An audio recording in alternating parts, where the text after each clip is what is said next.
I'm very excited to talk here about the Z50 and the Viltrox 75 1.2 Z native mount lens. I feel like a lens like this is really stepping somewhere between the high-end 1.2 SZ glass and kind of everything else.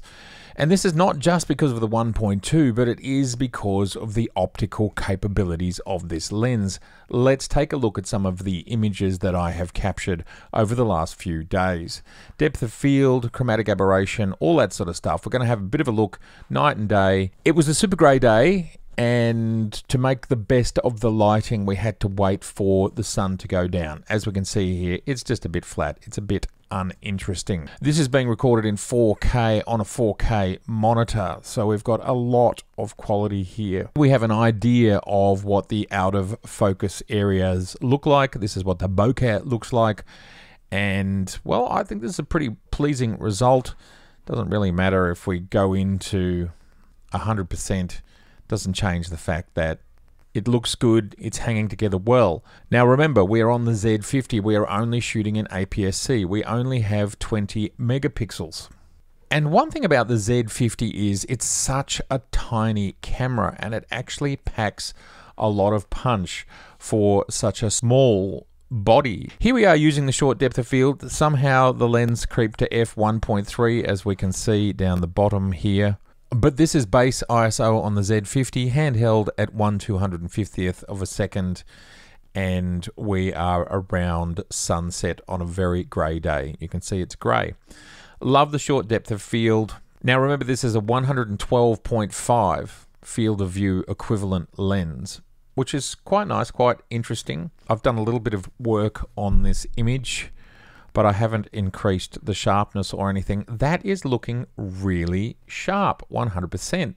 And I love the softness of the background. That is a really good looking background, and we don't see any signs of aberrations over here. I'm running this on my new M2 Mac Studio, so Capture One is working absolutely delightfully. There is no draw time whatsoever.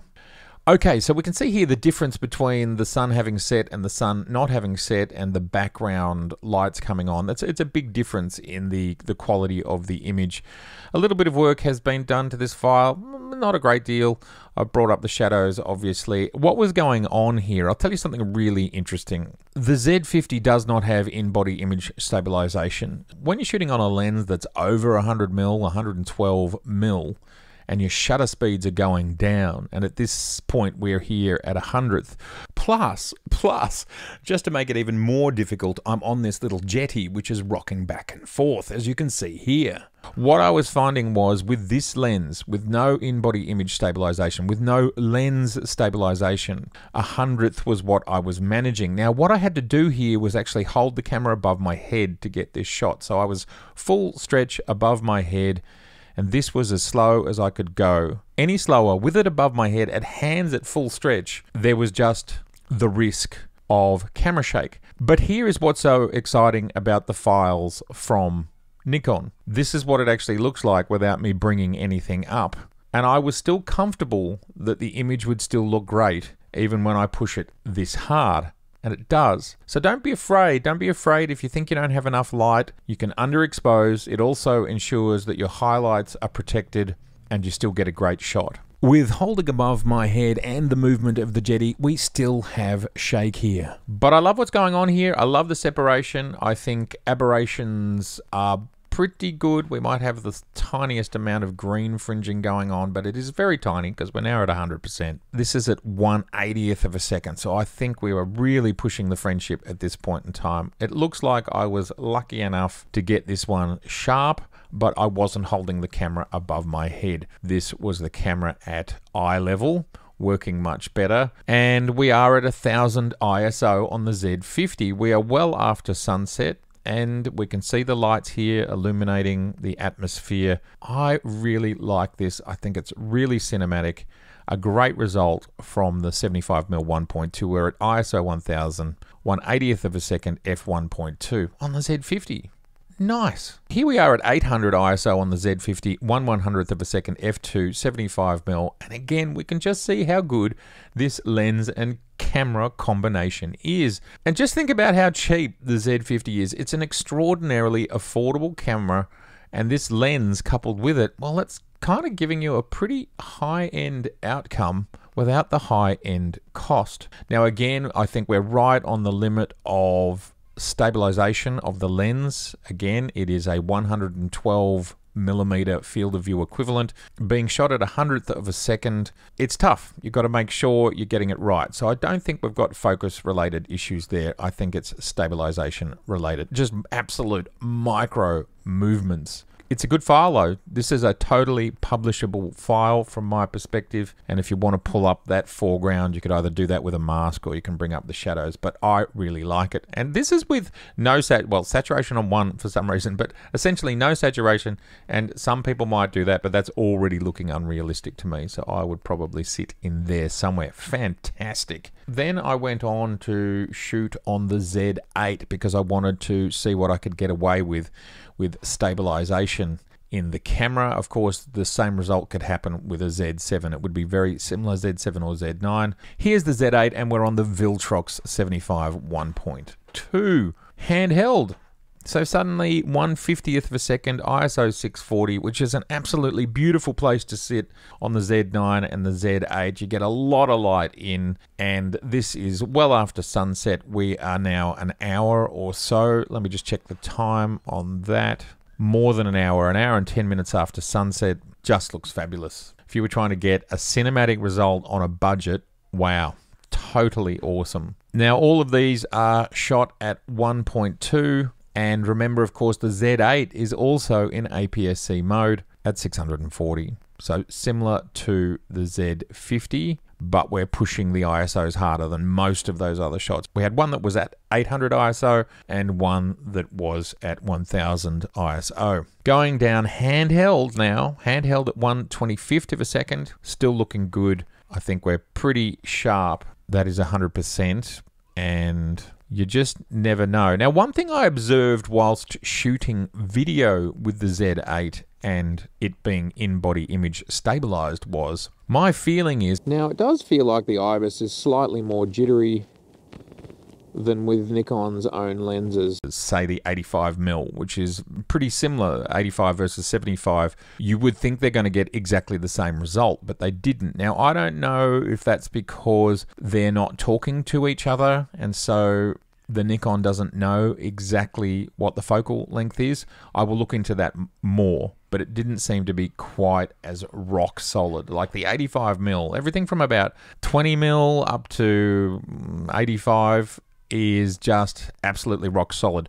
Wider is solid, but as you get wider, it gets harder to stabilize way out super wide, and there's that warping that we kind of see. 640 ISO again, handheld, 1/50th of a second, just another great shot, very cinematic. You'd be very happy with that result. I think the aberrations we're getting here are pretty well suppressed. As I've said, suppression of chromatic aberration looks pretty good. There's probably a little bit of flaring, might be a little bit of green fringing there. You might say these are aberrating. I don't think they are. This is to do with the color of the light that's behind this fence, because we can see it's blue here and we can see it's red or pink or whatever color you want to call that on the left. Not aberrating. I think this is really, really nice bokeh, and that is a lovely result. And considering the price you pay for this lens, I think it's just such a great result. These look really quite beautiful. Again, it's not the level of Nikon's S glass, but Nikon's S glass is 4, 5, 6 times the price. Of course, this is not a full frame lens. We have to just remind ourselves of that as well. You can still shoot 4K, and that is still amazing from, say, a cinematographer's. If you're on a budget as a cinematographer and you want to do a lot of low light, nighttime, Michael Mann style shooting, think of the film like Collateral with Jamie Foxx and Tom Cruise. This you could do this with. Unbelievable. Okay, maybe this will blow your mind.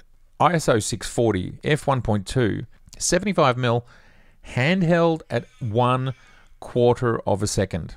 1/4 of a second. Now, I've pulled those shadows up. They don't need to be pulled that hard. Unbelievable. And thus, if you're super careful, you can do stills.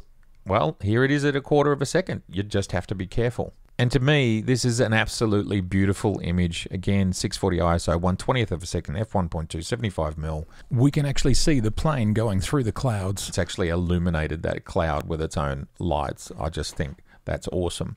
Yes, this is pushing everything to the limit, but to me, this is still from a photographic perspective. I've captured the mood and I've captured the moment, which is way more important than a little bit of grain or the shutter speed being a bit slow or the plane being a bit soft, because this is the moment captured. Another lovely shot showing the depth of field. The out of focus areas look great. I'm not seeing a lot of purple fringing or green fringing here. A minor amount, perhaps, a minor amount. Melbourne skyline shot through the front window of my car as I'm sitting in the passenger seat. This is probably about 8 or 9 kilometers the city is away.